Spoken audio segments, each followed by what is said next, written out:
Warning. The subject of this film you are about to watch reveals a crucial secret of your life. You should watch it very attentively, for it concerns a subject that is liable to make fundamental changes in your outlook on the material world. The content of this film is not just a different approach or a philosophical thought. It is a fact which is also proven by science today.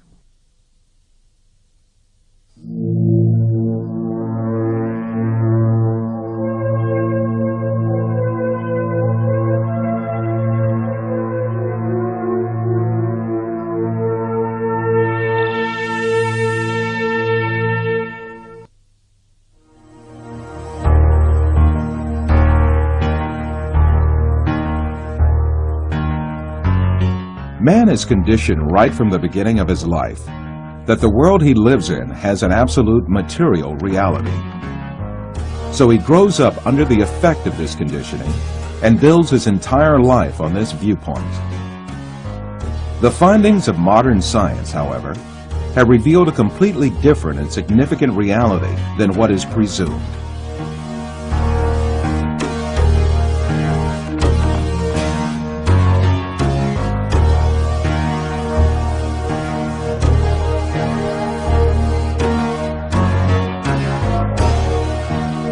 All the information that we have about the external world is conveyed to us by our five senses.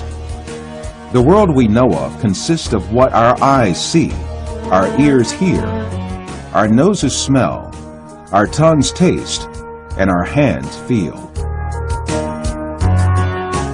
Man is dependent on only those five senses since birth. That is why he knows the external world only the way it is presented by these senses. Yet, scientific research carried out on our senses has revealed very different facts about what we call external world. And these facts have brought to light a very important secret about matter, which makes up the external world.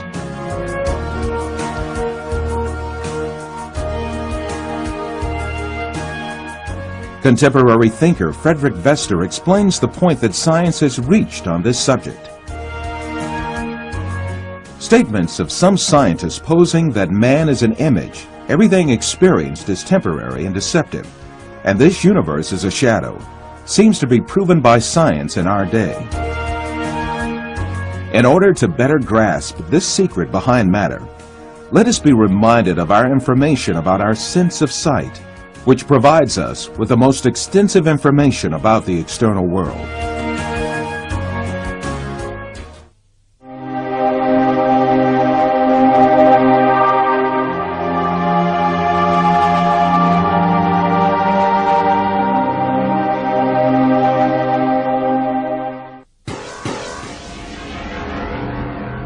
The act of seeing is realized progressively.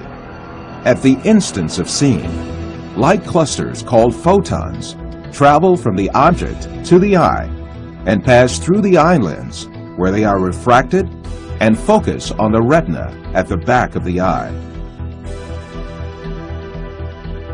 Here, rays are turned into electrical signals and then transmitted by neurons to the center of vision at the back of the brain.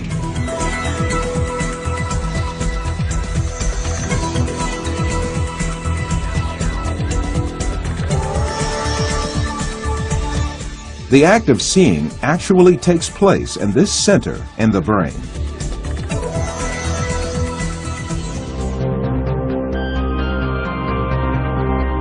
All the images we view in our lives and all the events we experience are actually experienced in this tiny and dark place.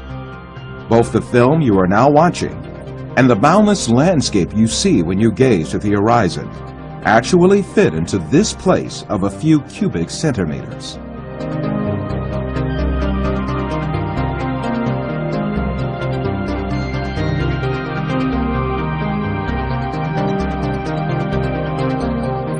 Now, let us reconsider this information more carefully. When we say we see, we actually see the effect the rays reaching our eyes form in our brain by being converted into electric signals. When we say we see, we actually observe the electrical signals in our brain. By the way, there is another point that has to be kept in mind. The brain is sealed to light, and its interior is absolutely dark. Therefore, it is never possible for the brain to contact with light itself. We can explain this interesting situation with an example. Let us suppose that in front of us there is a burning candle, and we view its light. During this period, when we view the candle's light, the inside of our skull and our brain are in absolute darkness. The light of the candle never illuminates our brain and our center of vision. However, we watch a colorful and bright world inside our dark brain.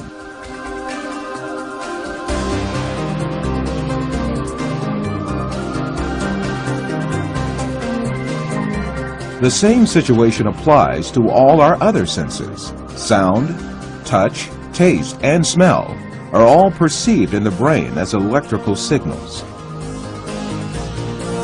Therefore, our brains throughout our lives do not confront the original of the matter existing outside us, but rather an electrical copy of it formed inside our brain. It is at this point that we are misled by assuming these copies are instances of real matter outside us.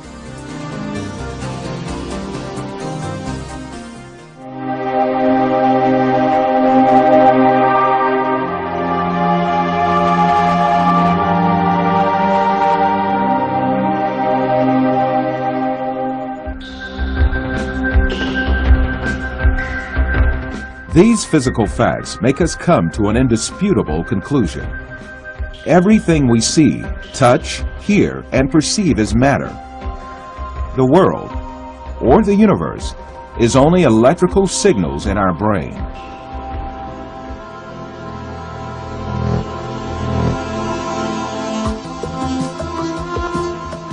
For instance, we see a bird in the external world.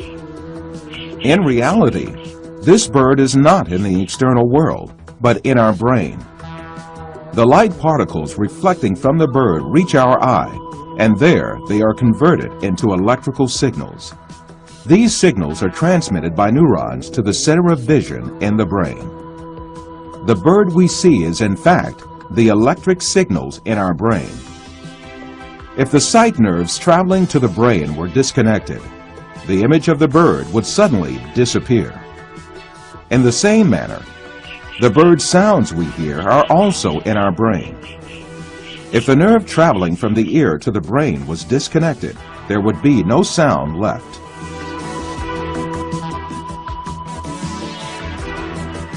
Put simply, the bird, the shape of which we see, and the sound of which we hear, is nothing but the brain's interpretation of electrical signals.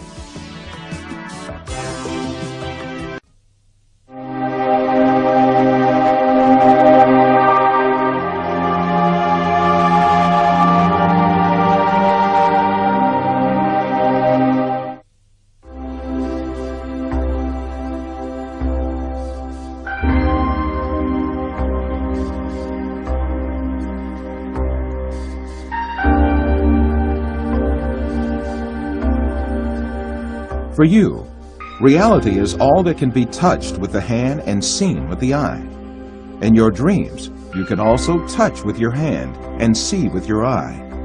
But in reality, you have neither hand nor eye, nor is there anything that can be touched or seen. Taking what you perceive in your dream to be material realities, you are simply deceived.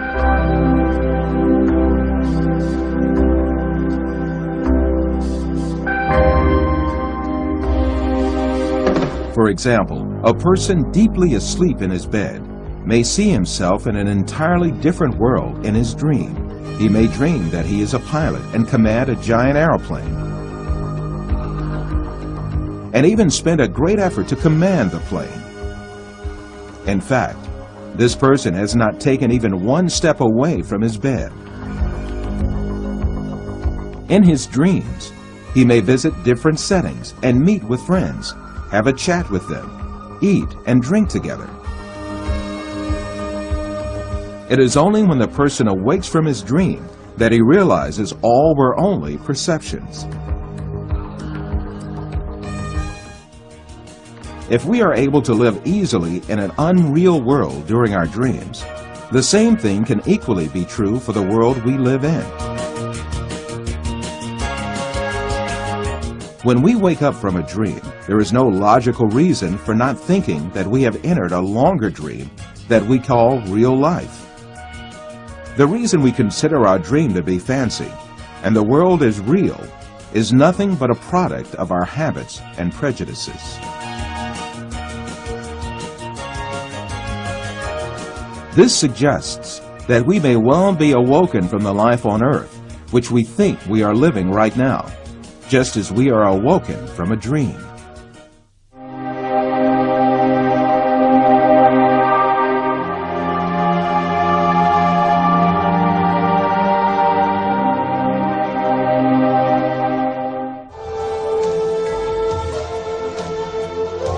After all these physical facts arises the question of primary importance. If all physical events that we know are intrinsically perceptions, what about our brain? Since our brain is a matter just like our arms, legs, or any other object, it also must be a perception just like all other objects. An example will illuminate the subject further. Let us think that we extend the nerves reaching our brain and put it outside our head, where we can see it with our eyes. In this case, we would be able to see also our brain and touch it with our fingers. This way, we can understand that our brain is also nothing but a perception formed by the senses of vision and touch. Then, what is the will that sees, hears, and perceives all other senses if it is not the brain? Who is it that sees, hears, touches, and perceives the taste and smell? Who is this being that thinks, reasons, has feelings, and moreover that says, I am me? One of the important thinkers of our age, Karl Popper, also poses the same question. Since the Greeks, philosophers have been thinking about the ghost in the machine, the small man within the small man, etc. Where is I, the person who uses his brain? Who is it that realizes the act of knowing? As St. Francis of Assisi said, what we search for is the one that sees. In fact, this metaphysical being that uses the brain, that sees and feels, is the soul. What we call the material world is the aggregate of perceptions viewed and felt by this soul. Just as the bodies we possess and the material world we see in our dreams have no physical reality, the universe we occupy and the bodies we possess now also have no physical reality. The real absolute being is the soul. Matter consists merely of perceptions viewed by the soul. Yes, even if we start with the presupposition that matter is real, the laws of physics, chemistry, and biology all lead us to the fact that matter consists of an illusion and to the inevitable actuality of a metaphysical matter. This is the secret beyond matter. This fact is so definite that it alarms some materialist scientists who think matter to be the absolute being. Science writer Lincoln Barnett says in his book, The Universe and Einstein, along with philosophers' reduction of all objective reality to a shadow world of perceptions, scientists have become aware of the alarming limitations of man's senses.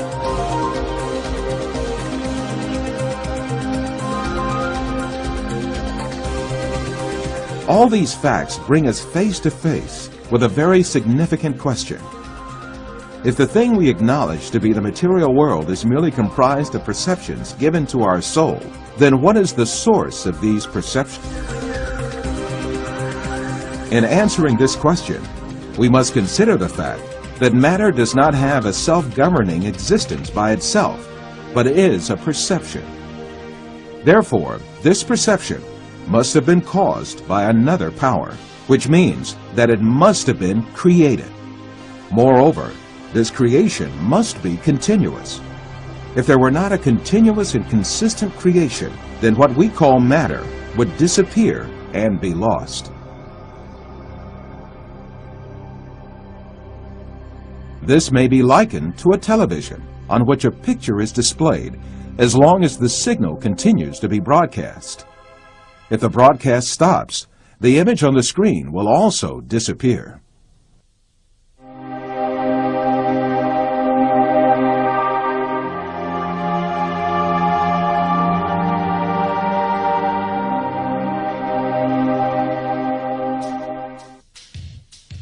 So, who makes our soul see the earth, people, plants, our bodies, and all else that we see? It is very evident that there is a superior creator who has created the entire material universe. That is, the sum of all perceptions, and continues his creation ceaselessly. Since this creator displays such a magnificent creation, he surely has eternal power and might. All the perceptions he creates are dependent on his will, and he dominates everything he has created at any moment. This creator is Allah, the Lord of the heavens and the earth. The only real absolute being is Allah. All things except him are shadow beings he created. This reality is explained by the great Islamic scholar, Imam Rabbani, as follows.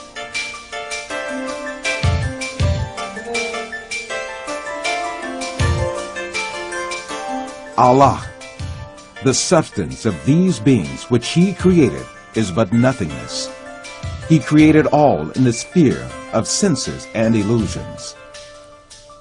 The existence of the universe is in the sphere of senses and illusions, and it is not material. In reality, there is nothing in the outside except the glorious being, who is Allah.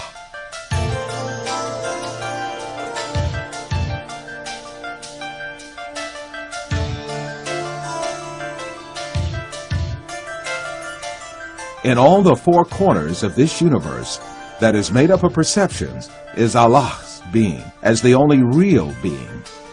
Therefore, the closest being to man is Allah. This fact is explained in the Quran with the verse, "We created man, and we are nearer to him than his jugular vein."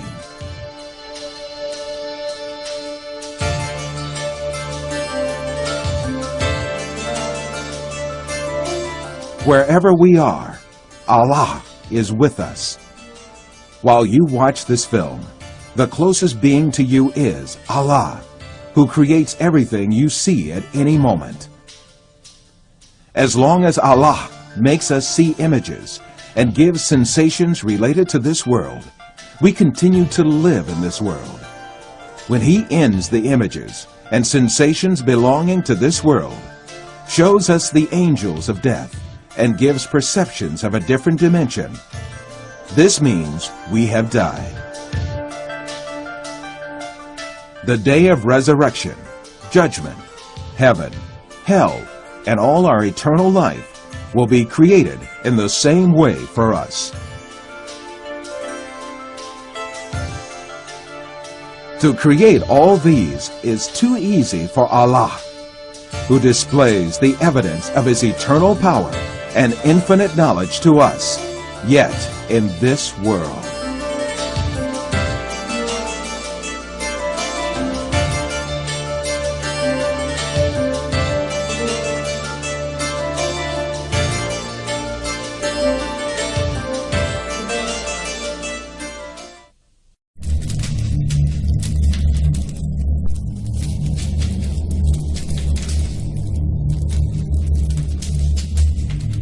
Imagine prisoners that have spent their entire lives chained deep inside a cave. They have been chained so that they cannot see behind themselves. and they are forced to stare endlessly at the cave wall in front of them. Behind them, a fire is burning, and between the prisoners and the fire is a raised walkway. Now imagine that each day, a menagerie of objects crosses the walkway. Animals, and people carrying their wares to market.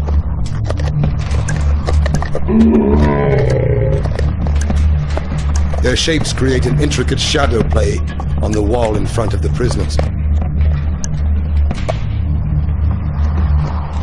This is the only world that the prisoners have ever known. The shadows and the echoes of unseen objects. Now, imagine that the prisoner is released.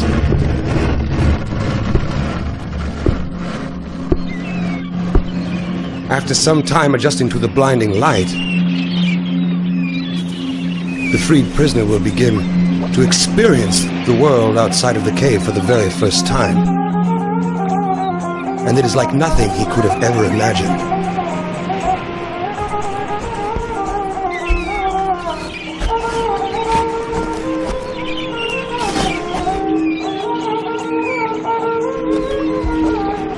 With his new perception of the world, the man will of course want to return to his friends to share his incredible discoveries.